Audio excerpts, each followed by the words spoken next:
Here we go. Back again. Hey, Look at you, celebrity all warm. Look, wave it to your fans with the royal wave. right? We are back with part three in this legacy series, which has been amazing. Mom had a really great time learning about your academic journey and which is helping me better understand our family and our relationship and all those things, and also on a big picture just thinking about higher ed and supporting so-called non-traditional students, adult learners, and all that. So thank you again, and Mhm. just do a little recap of where we are, because like I said, we left on a bit of a cliffhanger. um, in part two, you talked about um, graduating from high school, joining the military with the goal of going to college, um, and your experience at Midlands.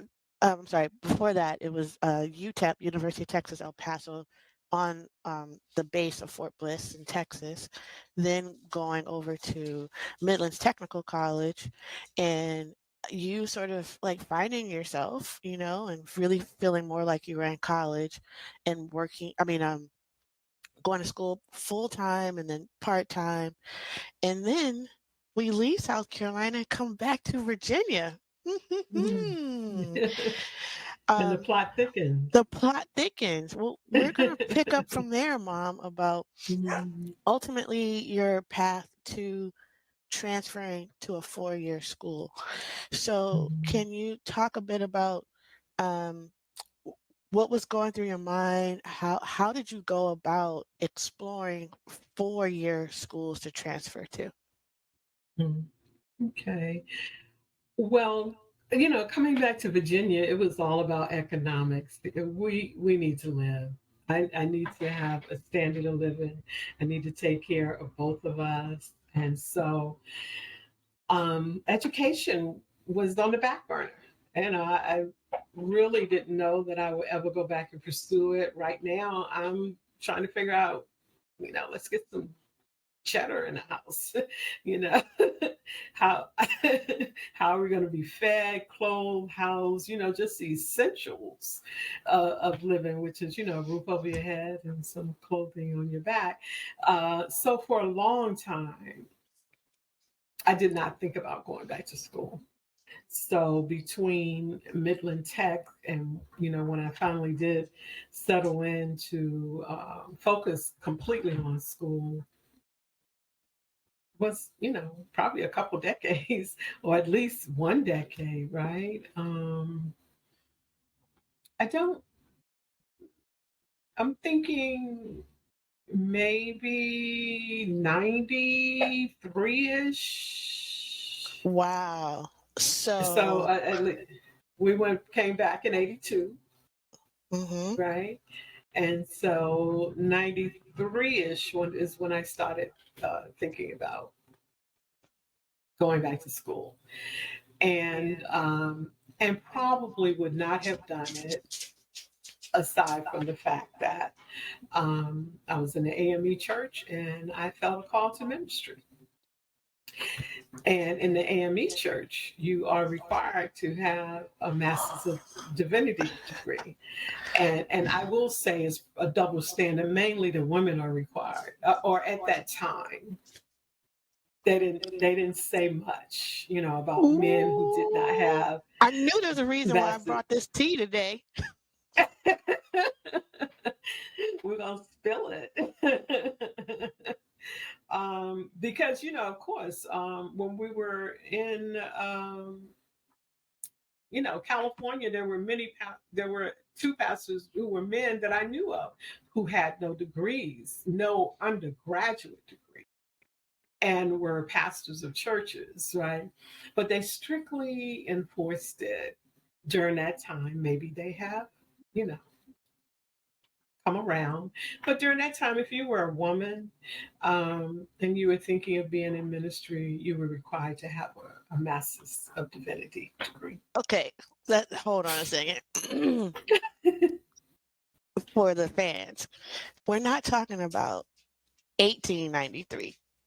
We're not, Absolutely, we're talking absolutely. about the 20th century, y'all. The Okay, 20th okay. century. That is crazy. Also, I just wanted Mhm, to let me go back to clarify the chronology again. You said we relocated back to Virginia in 82, and then you would have, um, you probably didn't start thinking about it till 93. And for the record, I started college in 1988 and mm, then didn't finish till 94. So mhm, I, during that time period where you had set aside, um, your own academic goal because basic needs were more important. I was mhm, able to go to college and almost complete college mhm. during that time. Right. Okay. Yeah, Okay. while I'm still struggling and Yeah. trying to I mean get that those degree. things Yeah. intersect though, right? Yeah. Right. Absolutely. Absolutely. Yeah. Um, so the first step is to go ahead and get the undergraduate degree, Okay. right? Okay, so you're And doing this to get a so, master's. So you're like, okay, I got to do the undergrad, the bachelor's mhm, first. Okay. right, absolutely. And and really the search for schools, I don't know necessarily that it was like, do I want to go to this school? Do I want to go to that school? It was, I found out that Trinity College had a weekend school, a weekend Ooh. college. Mhm. And that was the only time that I was available to go to school was in the weekend. And because I didn't want to just take classes like I was doing before, I'm actually thinking about a degree. Well, I had not thought about a degree before. So my head is off to Trinity, that they actually directed me towards what it would take to actually get a degree, because no one was doing that before. I was just taking classes, right? Right. And I didn't have the information that I needed to have to say, oh, you need to declare a major, or you need to get a degree, or because of course in the past it was, I just want to be an architect, Mm. architectural engineer, and take some Mm. classes, right?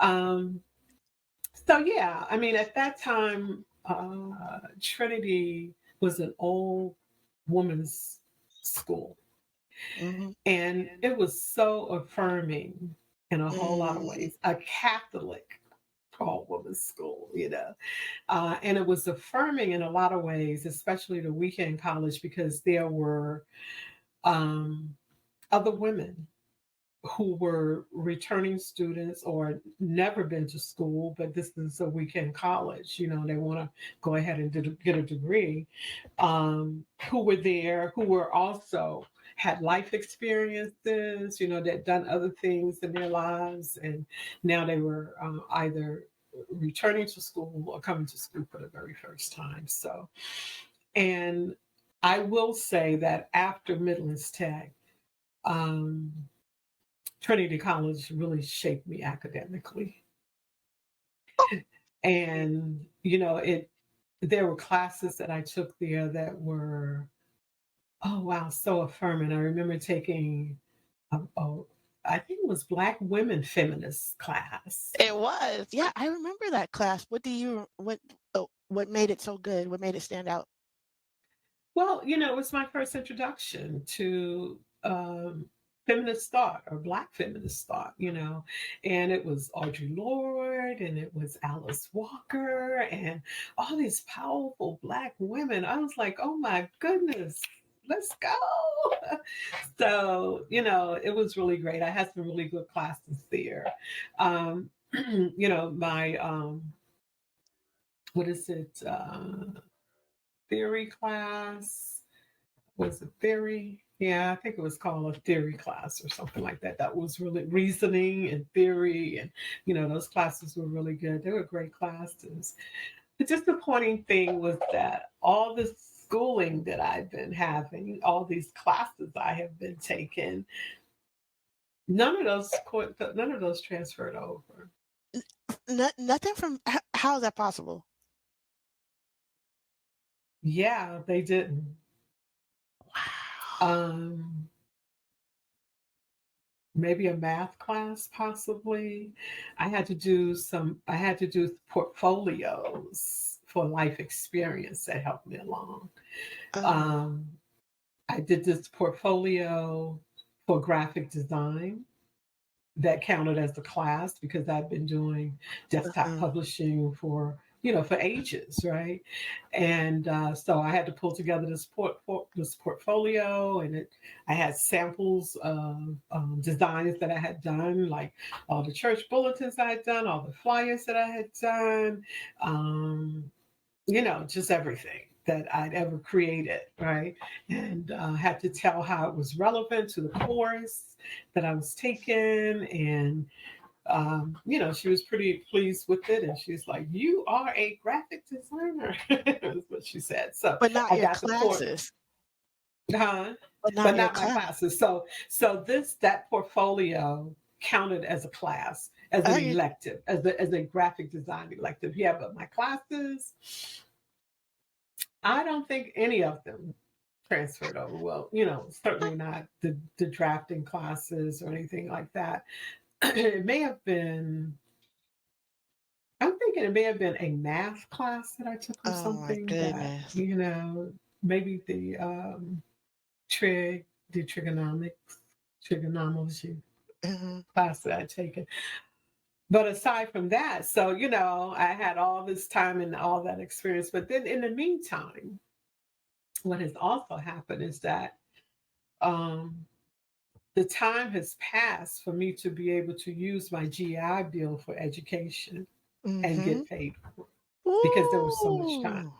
Ooh. Mm. So now I get introduced. This is when I get introduced to financial aid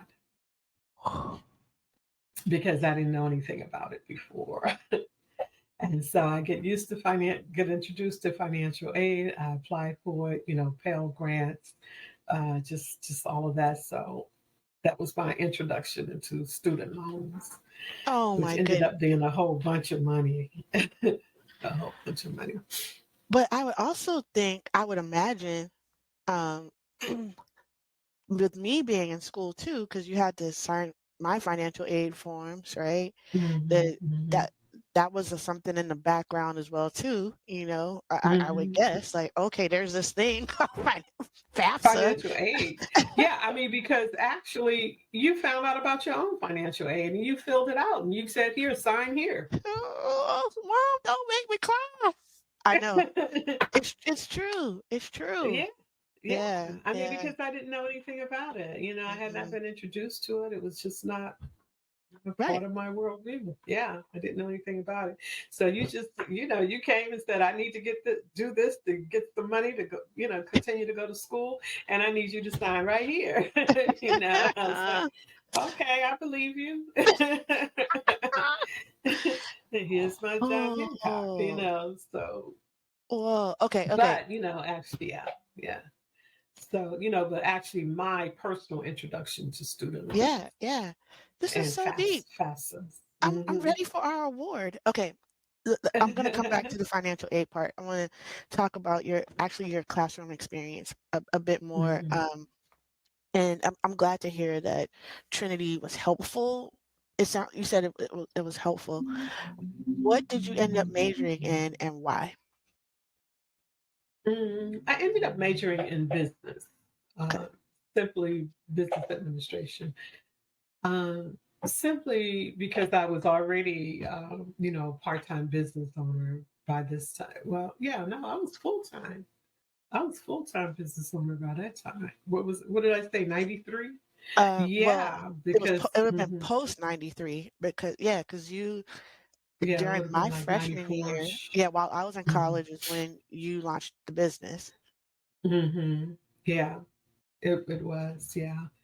So, I was, um, where was I headed with that one? No, but, uh, Oh, just about majoring in business. You said that you had oh, your own yeah, yeah. Since business. I was Yeah. already in business, yeah, I had my own business. I figured I would major in business because ultimately I'm doing this so that I could get to the next level to get a master's degree.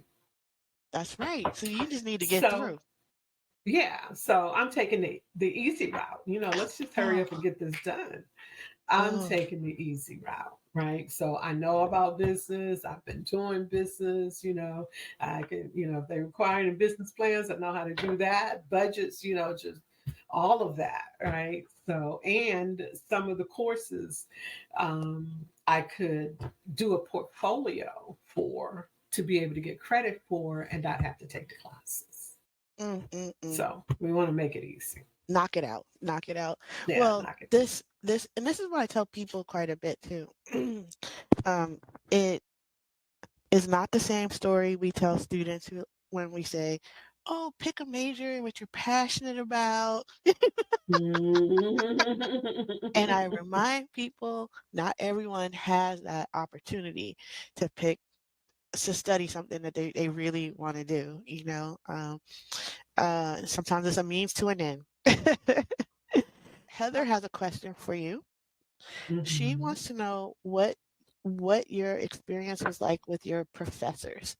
And she says because sometimes professors, and maybe it's different because you're in weekend college, but sometimes professors actually, you can have an experience where your professors are intimidated by someone that has a lot of life experience, or are Mhm. really excited to have you in the classroom because you're bringing so much. What was generally your experience like? Well, I had different experiences, and then it also depends on what school too. So at Trinity, I was a student. I was a student like other students, and because the majority of the Mm. students who were there were adult students, they were non-traditional students. If there was a traditional student in a class, it's because they couldn't get into a class during the day. Oh, so they were the outsider. They were the outside.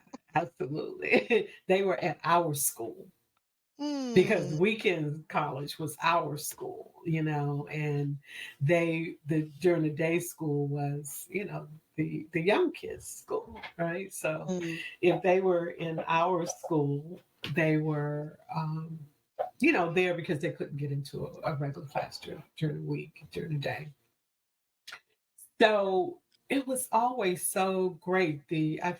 I think the instructors at Trinity enjoyed the opinionated conversations, that we Okay. had opinions, that we had life experiences. And so it shaped and colored how we interacted with text, how Mm. we had discussions, topics of discussion, because we'd had experience with some of these things,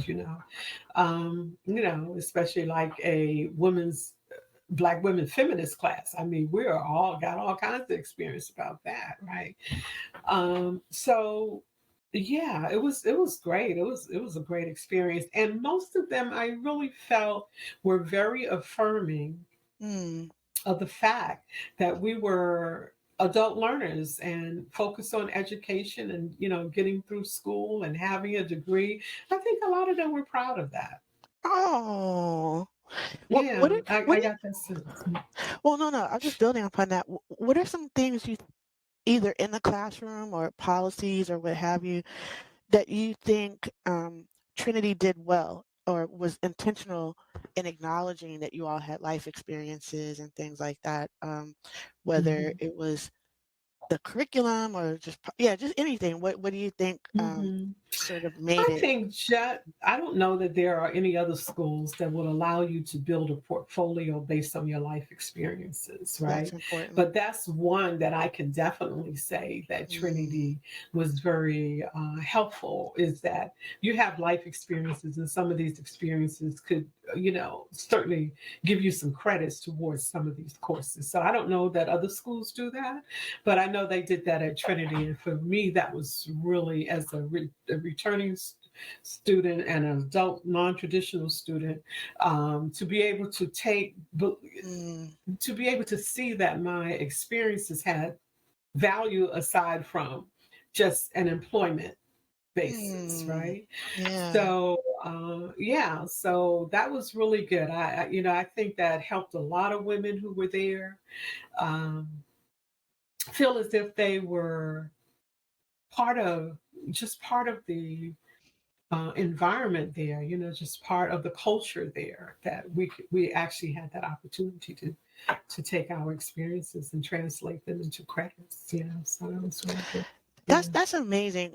So schools are doing that more and more, but when you look at the time period here, because we're talking about the mid-90s, so Hmm. that was very forward thinking of Trinity for sure. Hmm. Actually, I think we kind of skipped this. You said you were out from 82 to 93. Did you actually start school in 93, or was it a little bit later than that? I'm thinking it was probably very close to if not 93, even Okay, 94, so right around there. because I'd left Ebenezer and I was at whatever Harold's Church is. Okay. Yeah. New, new liberation. New Liberation. Okay. Block. uh, but yeah, I was there and taking classes in the evening. Go to the office during the day, and go to classes in the evenings in DC. So yeah, I'm thinking it was either fall of 93, or it was when the winter session or something, early spring 94 or something. So And it was so somewhere. I was this full time or part time? Well, because I went uh, Friday and Saturday, that was considered full time weekend college, Weekend right? college. Because That's we're there all day. So oh Friday, you're there. I think classes began like maybe 4 or something. You're there until like maybe 9 or 10, right? But wow, then on Saturday, you're there like 8 in the all morning, day. all day. Yeah, it was all day. But it was such a community. I didn't feel like an all day. It was just such a great community. I met some really phenomenal women who were there. And, we just had shared experiences and discussions and things like that. So it did, time went by quickly. The classes were really good. The only class that I had a problem with was French. The instructor was. Okay. Okay. So how many classes would you take at a time? Mm. I mean, I had a full load of classes, whatever full load was, like maybe Wow, that would have been like 12 three to or four. 16 credits or Yeah, something. yeah, Yes. yeah. Yeah. Okay. So, yeah, I was carrying full load. Hmm. Um, so you said overall it was a community, and you feel like Trinity was kind of like I said, thoughtful and intentional about Hmm. it. Hmm. You also started to talk about paying for school. So what was the primary way that you were able to do that? Yeah, it was definitely student loans. All of Trinity for me was student loans. Okay. Um, yeah, I didn't, really have the financial means to pay for it. Maybe like um, my first classes I paid for because I didn't know about student financial aid, and then through counseling and actually going in and speaking with the counselors and talking to them, they introduced me to financial aid and how it worked and forms I needed to complete, and all of that. Mm, So I probably paid for my first few classes, but then after that, until I got financial aid. pause. To recap, for those who fell asleep or something, you went into the military to help pay for your college education, yet we're not able to use those benefits to pay for your college education. Not well, Yes, no, a good portion. I mean, they pay for like Midlands Tech. 98%. You paid for 98%. Uh, yeah, You saying that the military did not pay for 98% of it. Yeah, absolutely. Yeah, because just to stretch your time, you have to use your benefits within a certain period of time from the time you get out. And I think I may have just missed it. I can't remember what the years were at that time. And I know it's different now because I do know that when Rob was in, they had to make contributions towards their education, right? Um, I didn't have to make any contribution towards my educational benefit at all. It was, what was given to me when um, I Mm. got out of the military. You know, I didn't have to pay anything into it, and I don't know what it is now. And whether Wow. or not you still have that statute of limitation where you have to use it within a certain period of time, but there was a limitation for me. Well, I need to ask Mr. Robert Miles because I don't know what the school, what the military paid for either for him. Mm, hmm hmm I'll ask him. Yeah, Okay. yeah. Um, well then, uh, given that you lost a lot of, you weren't able to transfer the credits that you had acquired, how long did it end up taking you before you earned that 4-year degree? Well, I think I graduated in '97, so 3 or 4 years, right? Yeah, yeah. I Wow. graduated in So '97. basically, it's like you just started over. Like you started Yeah. as a, Oh no, not basically. I oh my definitely started over. mother. I definitely Wow. started all over again. Your Yeah. your like tenacity is just amazing, you know? I mean, it's just also indicative of how and why so many people don't complete, you know? Mm. You Hmm. know, wow. Um, Yeah. well, we have a question from Jessica. Jessica, Hmm. who says she's proud of you and she calls you a Wonder Woman. Um, Thank you, Jessica. she had a question about finances, but she also wants to know what advice would you give for others in your situation about just going back at all, who may be concerned about, oh, I'm working full time and how do I sort of fit this into my life and pay for it? What would you say to someone? Well, I think that if this is something that you want to do, you should do it. Um, we find time to do everything in our life, and if education is important to you, you should find the time to do it. Because there is the end. It's not something that you will be doing forever. Start Mm, it, mm, get it done. Move mm. forward. I think that the experience, at least the experience for me, was it just broadened my perspective about so many things.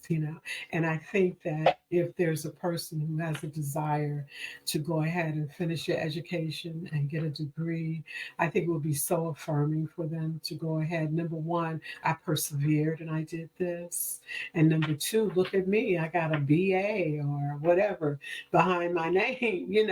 So it would be just completely affirming. I don't know the resources that are available right now in terms of being able to finance an education, right? Um, and I can imagine that there are scholarships and things that are available that either were not available for me or I wasn't aware of. Yeah. I was looking at a video the other day about a girl who got like $1 million in scholarships or something. But she was saying there are scholarships out there available for short people, for tall people. So do your investigation. I would say if it's a dream, I would say fulfill it and find a way to get it done. You don't have to take my route, which was, a little difficult route. Financially, it was difficult, and I don't know. I think about Maya Angelou, and she said, I wouldn't take nothing for the journey. I think I'd take a couple of things for that journey. I really do, because it was it was a tough journey. It was a struggle, but just because of my nature, because I'm a pretty determined person. Yeah. I stuck with it. It was something that I wanted to do, and I went ahead and did it, and it made me just feel so good about about myself, just about me, you know. So I said, go for it. Wow, a couple things come up for me. Do you happen to know who Patrick Mahomes is by any chance? He's an Oh NFL yeah, quarterback. yeah. Yeah. I know about Um, Patrick. okay, look at you. They shouldn't have won the Super Bowl. Oh You my know, goodness. Patrick. Anyway, that's not Hmm. why I brought it up. Okay. One of the reason why I bring up Patrick Mahomes is because he was a first generation college student. Mm-hmm. And one of the things that I think is important about his story is that his dad was a professional athlete. He was a baseball player. Um, Hmm. Hmm. but baseball players, they tend not to go to college. They go right to the Hmm. pros. And Hmm. sometimes, sorry, um, people may say, well, he wasn't low income, or why did Patrick Mahomes go to college? His mother was very insistent on Pat going to college. She said Hmm. she and her husband didn't have the opportunity to go, but they wanted him to go. And what Hmm. you said sort of reminds me of that, because it's not just like the end goal is, I mean, the ability to like perhaps improve your income and all that is important, Hmm. but it also brings up all these other experiences that you get from going to college too. You just talked about your Hmm. perspective being broadened and finding community. And this is one of the reasons why I like to bring up Patrick Mahomes too. He didn't have to go to college. He was going to Hmm. go play, Hmm. he was going to play football.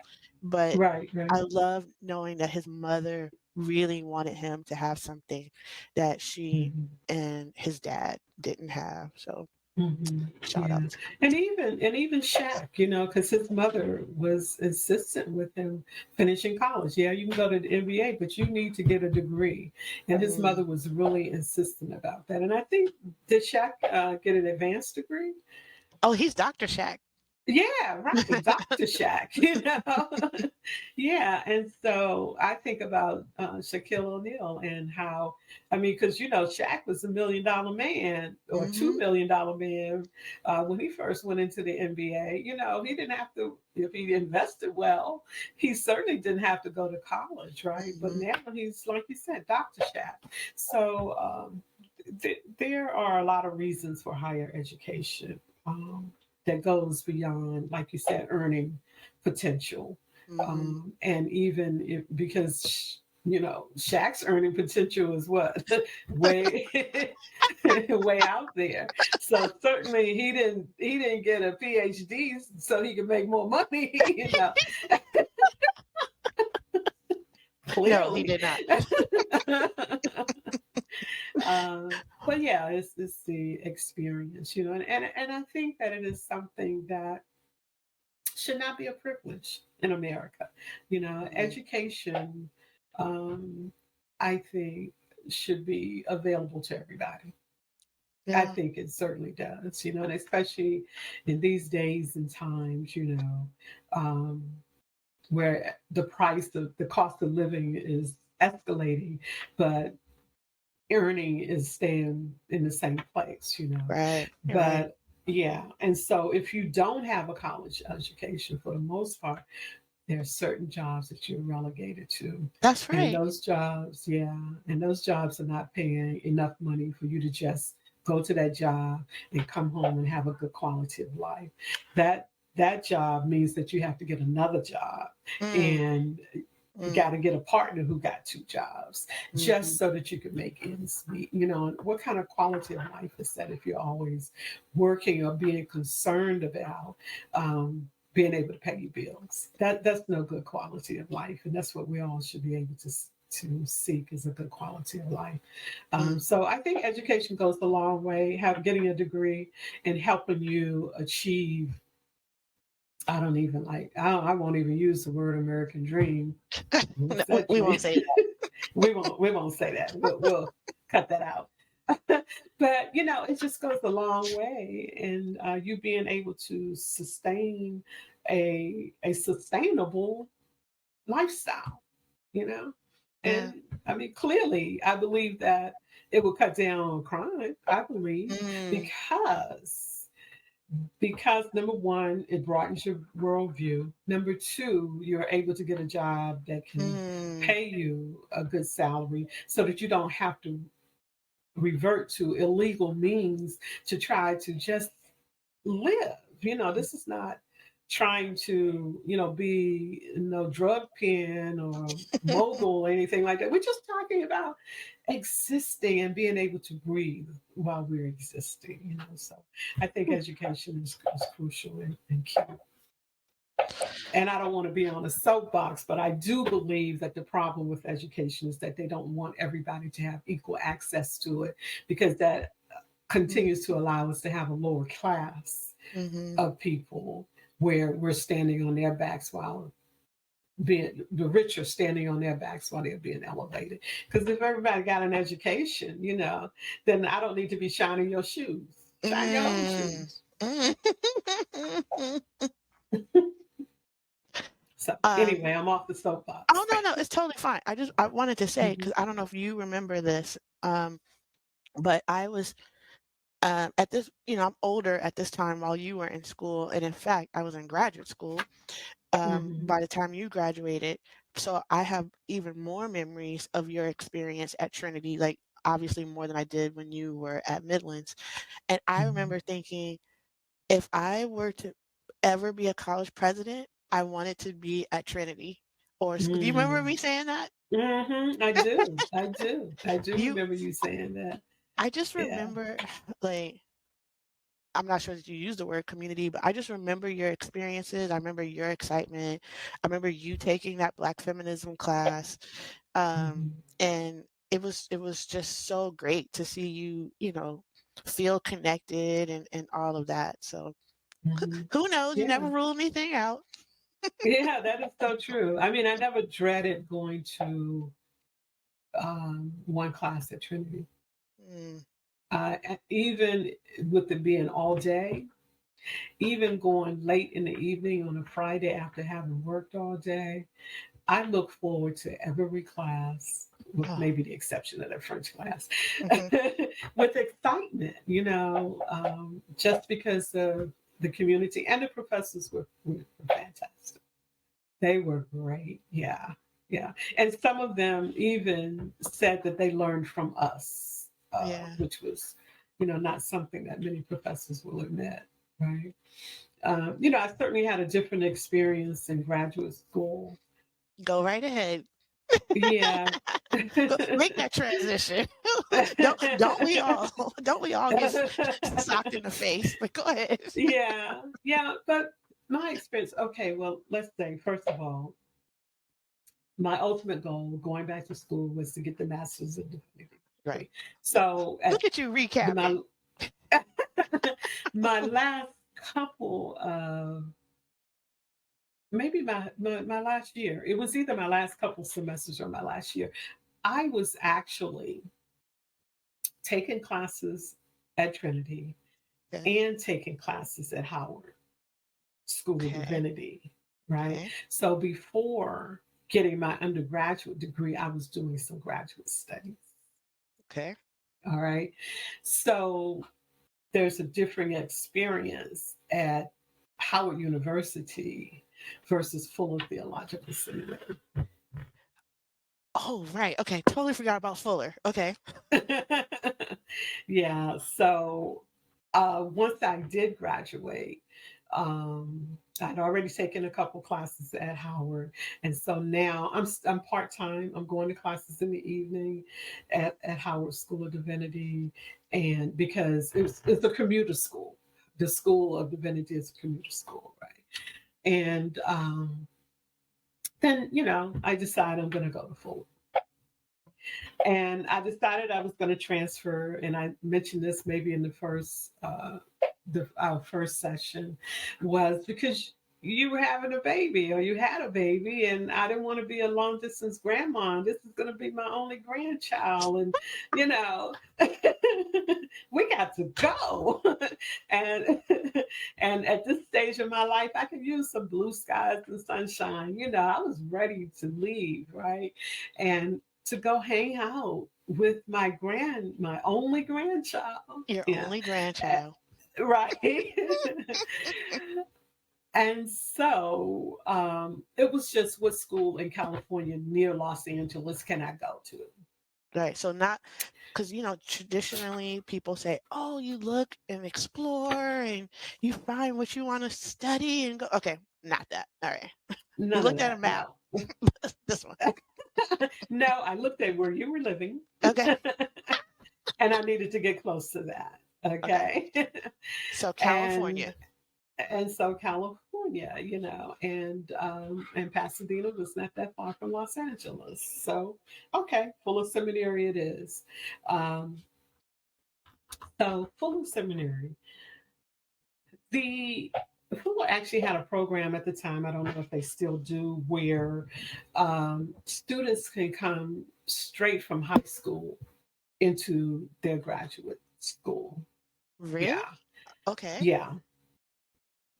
So we had some 18-year-olds in our classes, yeah, This is graduate getting real classes. good.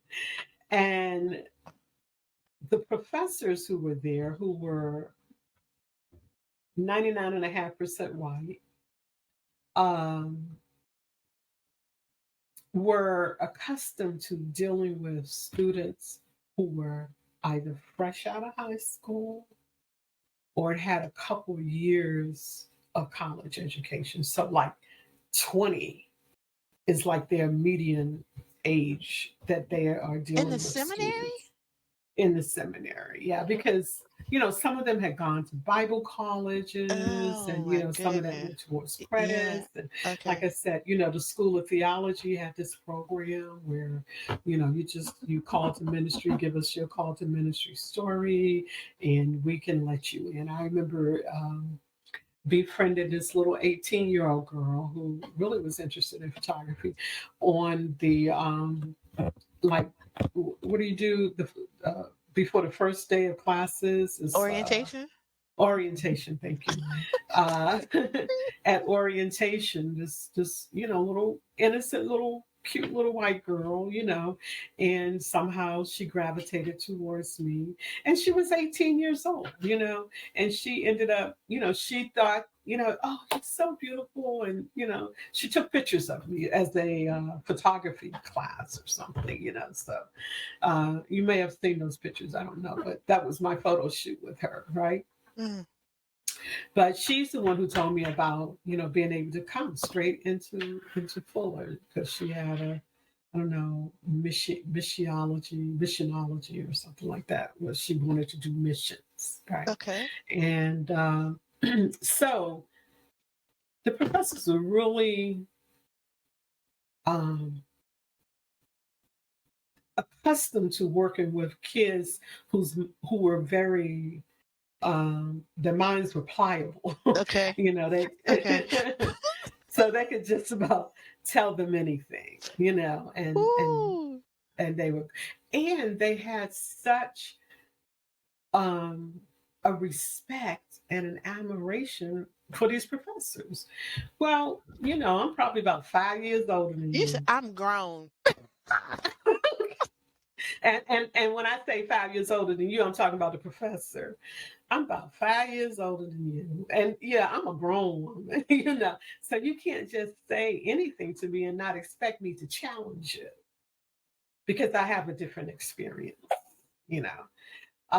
And so my experience at Fuller was quite different, because they were very Eurocentered, and I have never been.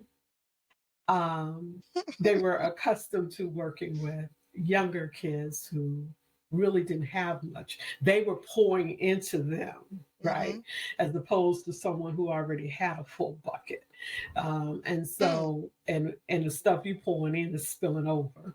So it was challenging, sometimes. And then you add to that experience that I spent a year at Howard, where it's very black. Mm-hmm. That they are really focused ministry at Howard. They were training people to become black ministers. Is what they were doing with a black theology. Mhm. pretty much. And I had like Kane Felder and Alice Bellis, and these were people who were really teaching me from a Black and womanist, feminist perspective. So I already come excited about, you know, things that I'd already heard, Black women who were in ministry in the 1800s, So, my classes at Fuller, the professor who was giving a class of women in ministry, and I was so excited about going. Uh, he gave two this two sheets of paper that was double sided about women in ministry, and only one woman on that list was Black, where I had just left Mm, mm. Howard University that had a scroll of Black You women said a scroll. who had been in ministry, and I had this book that I held very dearly to my chest and took it to class with me and everything about Black women in ministry. And I took it to the professor and said, "Well, have you thought about this?" "Oh, I'm not looking for books that just tell people are telling stories." I was like, "Well, I don't understand. Well, why we got to read this one with white women just telling stories? Ooh. I don't understand this." Mhm. And then one of the history professors who we were talking about the reference of Africans in the Bible, and he wanted to make it clear to the class that we were not talking about Africans like we know of Africans today. Well, of course my hand went straight up.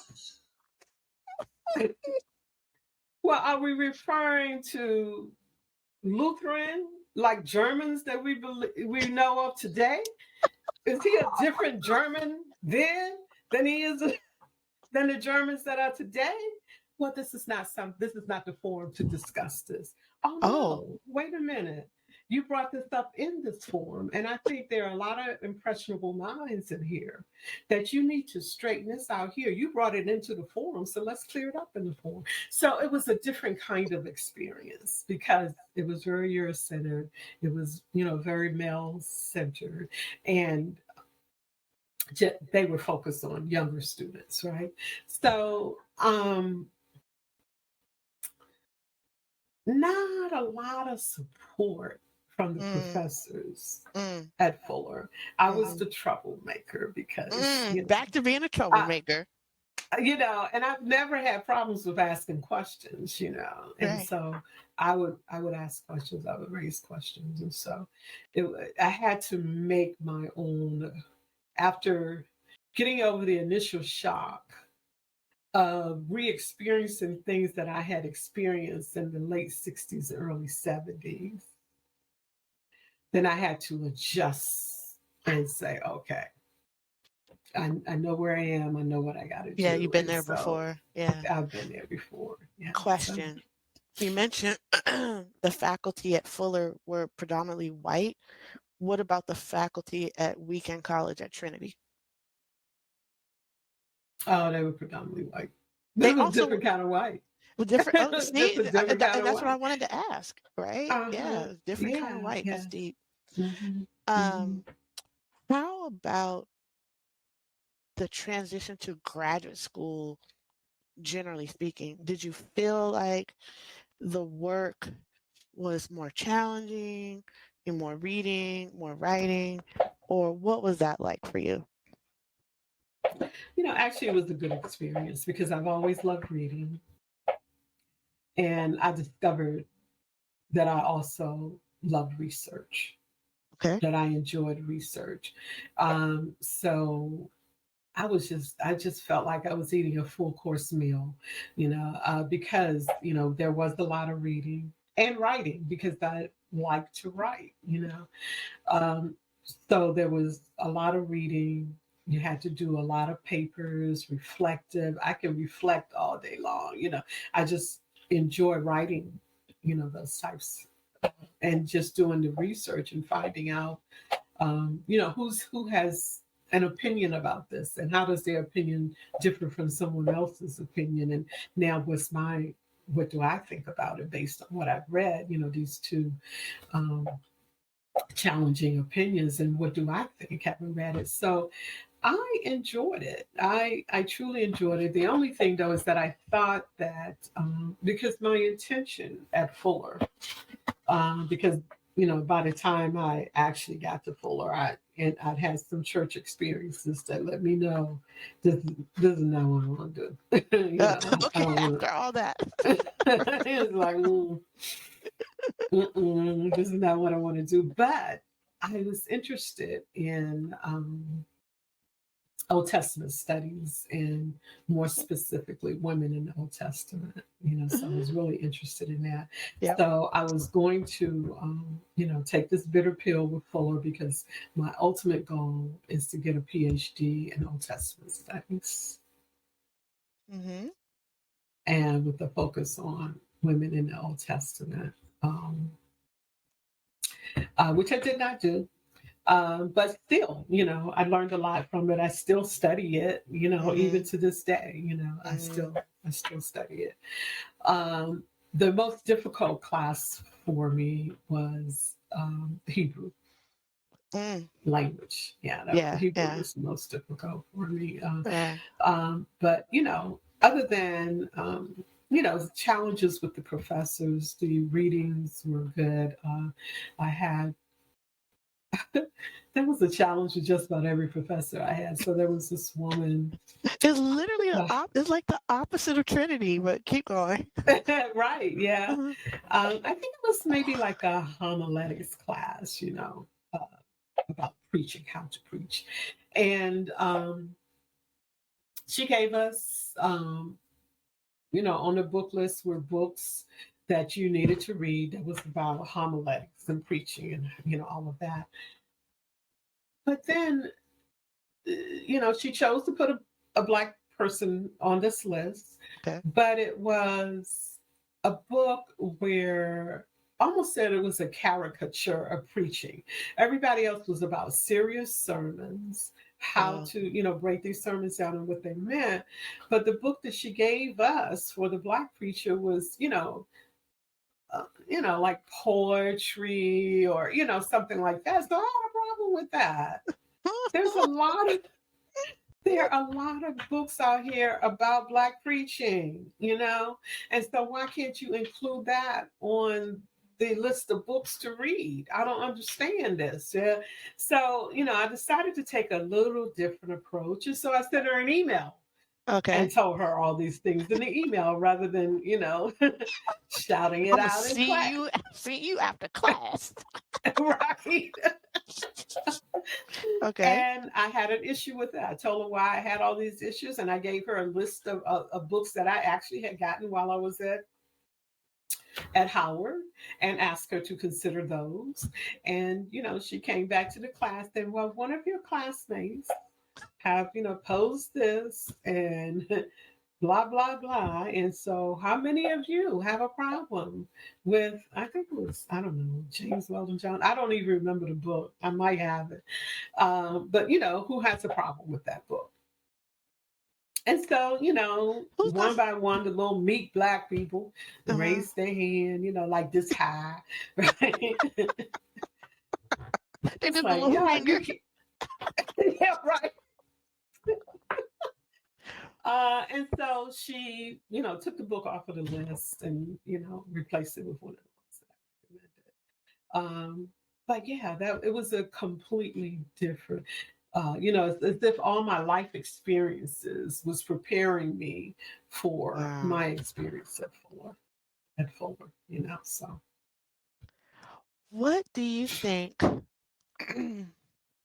could have made that better? And here's one of the reasons why I ask. We're seeing now more support. Well, no, two things. One, one thing we're seeing is that a first gen identity doesn't go away just because you completed a college degree. And sometimes you can feel more mm, first gen in graduate or professional school. And then related to that, we're starting to see more programs of support for first gen students in graduate school. I'm wondering what your thoughts are about that or what could have made that experience better for you. Mm, yeah. I don't know. I mean, because clearly I did not identify as a first gen student, Mhm. right? Like I said, I didn't even get the notion, or it wasn't introduced to it until you were in graduate school. So Right. um, I was, um, I think my focus was more on being a woman and a Black woman Hmm. in college. Those are the things that framed my Yeah, experiences sure. were being a Black woman in Hmm. college and uh, not having my voice heard or my experiences taken into consideration, right? Mm-hmm. Um, and with first gen, um, I think more conversations with students about college experiences and college expectations because these are not, for the most part, a lot of them are not receiving them. And certainly, I did not receive any discussion around the dinner table about college and what college is like and what college Hmm. would be like or how to get into college and what to do when you get into college and what the expectations would be. I didn't have any of those discussions Yeah. around my dinner table, right?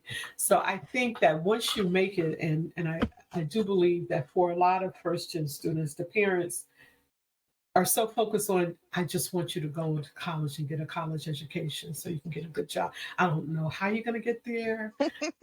I don't know how to get you there, but this is what I want for you, right? Right. Right. Um, and there are some informal Mm, conversations with them mm, about mm. what college really is, what it really is, because most of the first gen parents, while they're pushing their kids towards college, they don't know what college is. I mean, and I speak for me, I definitely wanted you to go to college. It was like no question that you would go to college, but I had no idea of how to get you there. You're Mhm, smart. I kept pushing you to be smart, right? You were already that. Be smart. mhm, And I thought being smart would get you there, mhm. right? You'll And figure it once out. you got Right. Once you Mhm, got there, it'll get figured out. Either mhm, we're going to figure it, I'm going to mm, figure it out, you're going mhm. to figure it out, or we're going to figure it out. It's going to be figured out, once you get in there, right? Uh, and I think that might be the experience for a lot of first generation students is that Definitely. their parents, yeah, they just want them to get in. Baby, I don't know what you're going to do when you get there. I don't know how you're going to eat. I don't Right. know how you're gonna pay for your Right. books. Right. I don't know any of that stuff, but you're gonna get on that campus, you're gonna get in that college, and you're gonna figure it out, you know. Yeah. But there's no conversation about what does it mean to be in college? What does it mean to be a college student? And I think because it's a whole different ethos, Mhm. you think differently, right? So I think that what I think may be helpful is some informal conversations when they first start. It should be part of the curriculum for first gen students, Mm, mm. is that there's a discussion about what college is, what to expect, financial aid, how to manage that, um, what it means to have a meal plan, because you don't really know that, and I was taught listening because, I did not watch your video of the service workers. I had not watched that, but I Oh, went okay. back and watched. I read Kimberly's story, but I had not seen Oh, right. the actual book launch, right? And I Right. went back and watched, and I listened to Kimberly. And Kimberly's like, I got to eat. I got to decide on a $10 meal plan. How we going? Me and my baby going to live off of a $10 meal plan. Um, Yeah. so I think those kinds of discussions because you don't really understand because you don't have anybody who has said, okay, when you get on campus, Right. these are the things that you need to know, right? So I remember when I was working at Caltech, right? They because Caltech students are basically nerdy, right? We're what? They are basically nerdy. They're Oh, really nerdy. smart. Yes, Okay. nerdy. They don't they don't have any socialization skills. Okay. One of the things that they did at Caltech is that the students had to go through like an etiquette class, basically. Excuse me. But what it did is, what they did is this one professor, they would have, instead of a class, it would be like a dinner night a day, Nice. and they would sit around the table and have a meal and discussion. They gave them an opportunity to socialize, build their community, understand what socialization is. If they had something like that for first gen students coming in, where they are in community with other first gen students, Mm-hmm. with someone who is intentionally focused on them as first gen, I think that would be Helpful. helpful for first gen students to be able to, you know, have the freedom and the liberty to discuss even some of their fears, or Mm-hmm. in a sacred place where they feel like they Mm, can share mm, their fears, or the fact that they don't know. Because especially now, you know, this generation always feel like they have to know it all.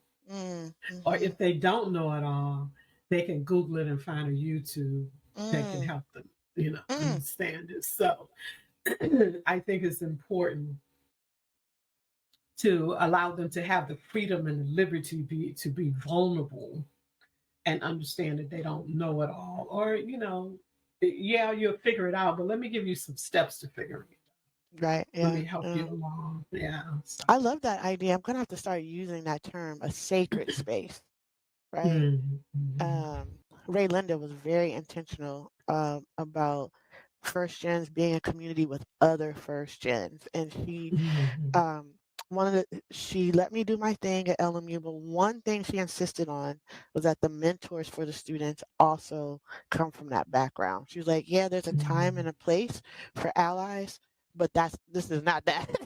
Mm-hmm. Mm-hmm. Mm-hmm. And that Absolutely. That's I good. could see how it changed the dynamic. Those students Mm-hmm. felt so comfortable when they knew that this professor also was first gen, then that Mm-hmm. changed everything for them. Everything. Yeah, it's game Hmm. changer, sure. Yeah.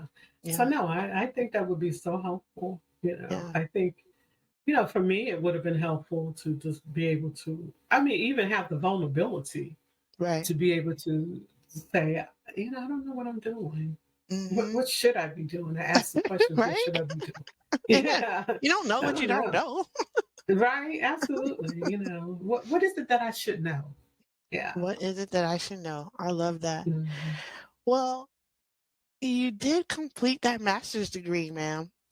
Yeah. I did. I Can you have it under my belt. Yeah, can you talk a bit Mhm. about about what that meant for you? You did not go on to formally work in the ministry, but what does it mean to now have your master's degree? It was a long Mhm. journey. It was a long journey. It was a long journey. And I think for me, just because of the rockiness of the road at Trinity, I didn't even celebrate the degree that much, but I celebrated the communities that I developed there. Um, I there were just a group of women that um, I still have relationships with that came from Fuller that I would not have met had it not been for that experience at Fuller. Um, Mm, so because I didn't go on to ministry, I did not go on to do the PhD. I don't know just how much I value uh, the degree actually. And in fact, when I wrote the book was the first time that I even put MDiv at the end of my name in something. wow. I Wow. don't even I don't tag it onto my name, Mm, except when mm, I wrote the book. And I was like, huh. you know what? I earned these letters. That's right. Let me put these letters behind my name. That's you right. know. And so that's the first thing that I have ever Mm, written that, where I use the letters behind my name, but I did develop community there. mm-hmm. I talked to a couple women that I had not spoken to in a while, maybe since leaving Fuller, who really told me how much impact I had on them while I was at Fuller. Mm, look at that. And I didn't realize it, I did not realize that. I did not realize the accomplishments that, or the things that I put in place at Fuller. Mm, So, one of them said she really appreciated that I was a strong Black woman who was willing to stand up and ask questions and not succumb to the status quo. I mean, nobody told me that then.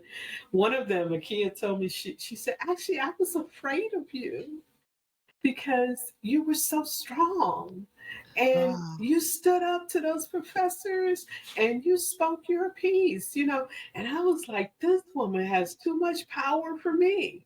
oh, Like, wow. wow, thank you. I Wow. didn't know that. Um, and I did in the company of my sister's event on campus. It Oh, was the yeah. first time that Black women had actually gathered, or even women had gathered together in that kind of a community setting where it was about self-care and it was just about them.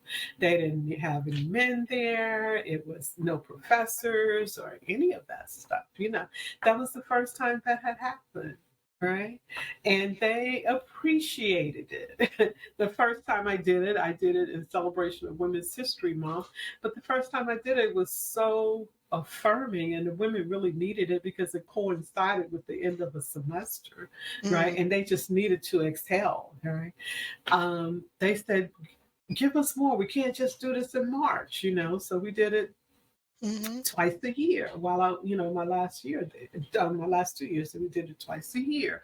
And even the colloquium where women were able to present their papers, because I ended up being a co-president, and I think they were, I think they were too afraid to allow me to be the The president of only the Women's president. Concern.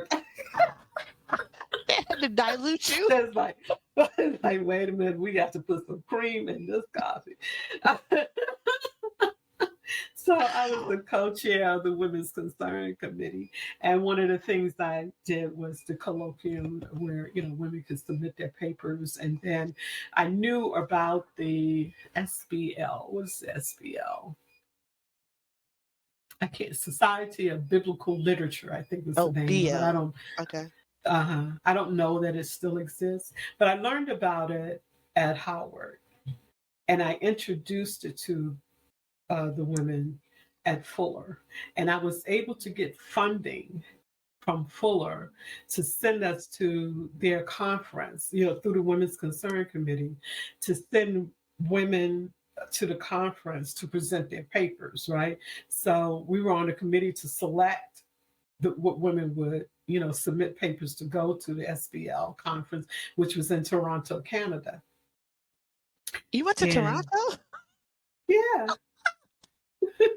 Okay. and Tina presented there, Emily Oh, presented there. Yeah, their papers were accepted, right? And we went. But I wanted to go see my girl Alice Bellis. I wanted to, go hang out with the people that I had really fallen in love with while I was at Howard. So I was able to do that through Fuller, right? Well, I mean, I hadn't thought any more about it until I was speaking to these, two women a couple recently. weeks ago. They Yeah. recently, and they have split. So I left an imprint. Mother, I was going to say, speaking of legacy, I you left your legacy there. did. I That's awesome. absolutely did. Yeah, it was good. So I think I was better for Fuller than Fuller was for me. That's how it be most of the time with these institutions and jobs. Yeah, right. Absolutely. Well, I got a little something for you. because we've Okay. been sitting with you for a while. This will be a good time to open it. Okay. Okay, look at Mm, you so- looking all wary, Oh, what we're, oh yeah, because I never wary. know with you. I never know with you. You have some So what's scissors. gonna jump out of the bag or the box? Some gonna grab you. It's not a puppy. Thank God. Because it would not get fed or walk. It'll be dead now. Yeah, it would be. Okay, come on. All right, let's see. Okay. Thought it'd be appropriate. Oh, oh, how appropriate. I was talking about all my love for Trinity. Yeah, yes, this is Oh, it looks perfect. so nice. Oh, yeah. I can wear my Trinity with pride. Thank you so much. And you got on your University of Maryland. I Okay. do. I do. Oh, and University of Maryland was probably the most impactful for you, was it? Uh, mm, No? I mean Howard obviously impacted me Oh, too. yeah. Yeah. Yeah. Look at you. Thank you. I will be putting this on, let me tell you. Yeah. Thank you so much. That is so appropriate. Yes. Absolutely. I Absolutely. remember, I can't remember who was the speaker for my graduation, but I remember thinking, I'm going to come back one day and speak at Trinity. Mm. Well, I said that to myself. Well, and you, it's never too late. I'm oh, only it's never too 70, late. right? And I'm sending this video to Trinity. So Please coming do. your I love way, you, Trinity. Trinity. I love you, Trinity. Well, ma'am, it uh, has been a joy and a pleasure. It's God. been enlightening, insightful, all these things Mm, to hear about, like I said before, just to hear about your experience. Sometimes it's a little bit sad seeing how some things mhm, just haven't changed, to be honest. But mhm. I just think it's been such an amazing conversation. I will give you the last word. Again, Mm, I've been marinating on legacy, and someone said you legacy is both looking backwards and looking forward at the same time. So mm, mhm, I'll mhm. let you say whatever you would like to say to close us out. Yeah.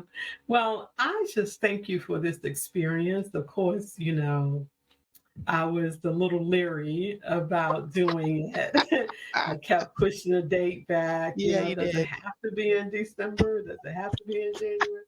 So, but I'm glad we had this opportunity, to talk about legacy and you helping me to understand that I do have a legacy because I don't know if I understood that initially, before starting. But that I am also a part of your legacy and the legacy of your children. Um, because I do feel that my perseverance and even Mm-hmm. the struggles that we went through um, kind of shaped and molded you to Mm-hmm. be the determined person that you are, and you have passed it on to your children, and to pass on to so Mm-hmm. I know at the end of the first session that we did, or maybe it was the session second, no, the first session where I thanked you at the end, and I was actually thanking you for Oh, my grandchildren. oh, right. That I do have grandchildren, and that I do have two of them.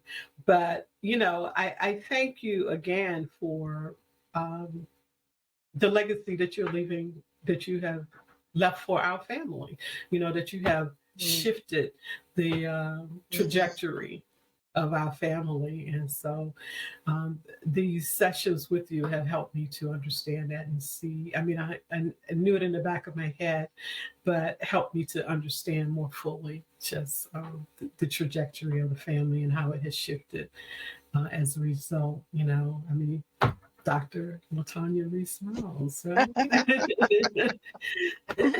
So thank you.